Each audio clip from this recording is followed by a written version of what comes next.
কি গো চলো। বলছি এদিকে একটু শোনো তো।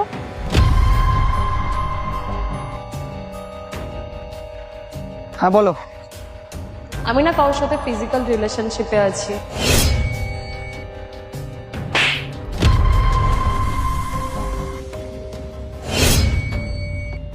কি উল্টোপাল্টা বলছো? তোমার মাথা খারাপ হয়ে গেছে নাকি? আমি কিছু উল্টোপাল্টা বলছি না, আমি যা বলছি সত্যি বলছি। যখন তুমি অন্য কারোর সাথে ফিজিক্যালি হবে তখন তুমি আমাকে বিয়ে করলে কেন? কেন, বিয়ের পরে কি ফিজিক্যাল রিলেশনশিপ থাকা যায় না? বিয়ের পরে তো সবাই কাউকে না কাউকে একজনকে ধরেই রাখে, আমিও রেখেছি একজনকে। তোমার কি মাথা ব্যথা খারাপ হয়ে গেছে নাকি? তুমি যা মুখে আসছো তাই বলছো। কমসে কম আমি সত্যি কথাটা তো বললাম। কত বিশ্বাস করতাম তোমায়, আর বিশ্বাসে এই দাম দিলে তুমি।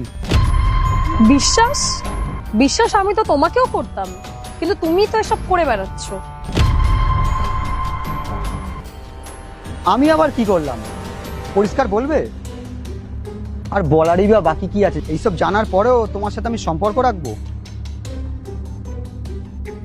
আর তোমাকে না আমি ডিভোর্স দেবো।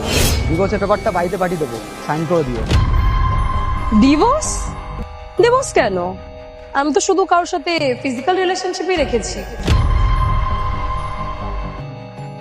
আর আমি তো শুধু তোমাকেই ভালোবেসেছি। যদি তুমি আমাকে সত্যিই ভালোবাসতে না, তাহলে বাইরে কারোর সাথে শুয়ে আসতে পারতে না। ও, তাহলে তুমি এখনো আমাকে ভালোবাসো? হ্যাঁ বাসি। তাহলে তুমি অন্য কারোর সাথে শুয়ে এসেছো কেন? পাগল হয়ে গেছে।